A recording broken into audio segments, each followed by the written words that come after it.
Жеңишбек Токторбаев Ош шаарынын мэри кызматынан бошотулду. Жеңишбек Токторбаев Ош шаарынын мэрлигинен алынды. Бул тууралуу редакциясына Өздүк булактар билдиришти. Анын кызматтан өз каалоосу менен кеткени белгилүү болду. Айта кетсек, анын кызматтан кетиши тууралуу сөздөр акыркы бир нече күндөн бери айтылып жаткан. 17 февралда президенттин администрациясы жана мэрия Токторбаев өз ордунда экенин билдиришкен. Мэр өзү да кызматтан кетерин четке кагып келген. Ал бул кызматты 2025 жылдын 23 январынан бери аркалап келген. Ага чейин жогорку кеңештин эл чакырылышынын Ата журт Кыргызстан фракциясынын депутаты болгон. Мэр катары Токторбаев коомчулукка ачык чыгуулары жана күтүүсүз текшерүүлөрү менен эсте калды. Мындай аракеттери көп учурда өзүн жарнамалоо пиар катары сыпатталып, бул тууралуу жогорку кеңештин экс-спикери Нурланбек Тургунбек уулу да айткан. 2025 жылы июль айында Камчыбек Ташиев президент Садыр Жапаровдун атынан Жеңишбек Токторбаевке унаабелек кылган. Аны тапшырып жатып Ташиев Ош шаарынын мэринин ийгиликтүү жана натыйжалуу иши башка мамлекеттик жетекчилерге үлгү катары бааланганын,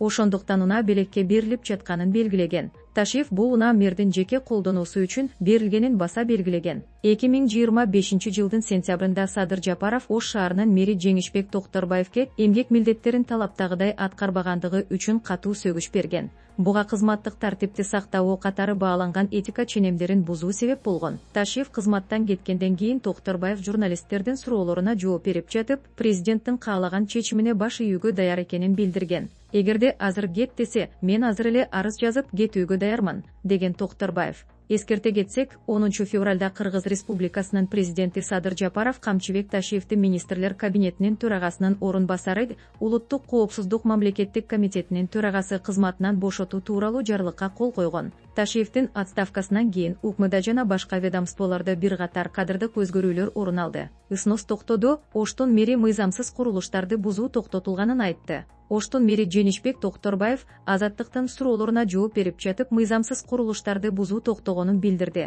Ал эч ким кызматтан кет деп айтпаганын. Министрлер кабинетинин төрагасы Адылбек Касымалиев тескерисинче 2026 жылы буга чейин башталган иштерди аягына чыгаруу тапшырмасын бергенин жана Ошто мыйзамсыз делген курулуштарды бузуу токтулганын кошумчалады. Бизде снос токтоду. Буга чейин буздурулган объекттердин баарын бүтүрөбүз. Быйыл дээрлик снос болбойт, деди ал. Бирок ошол эле кезде мектептердин айланасындагы мыйзамсыз коммерциялык жайлар буздуруларын билдирди.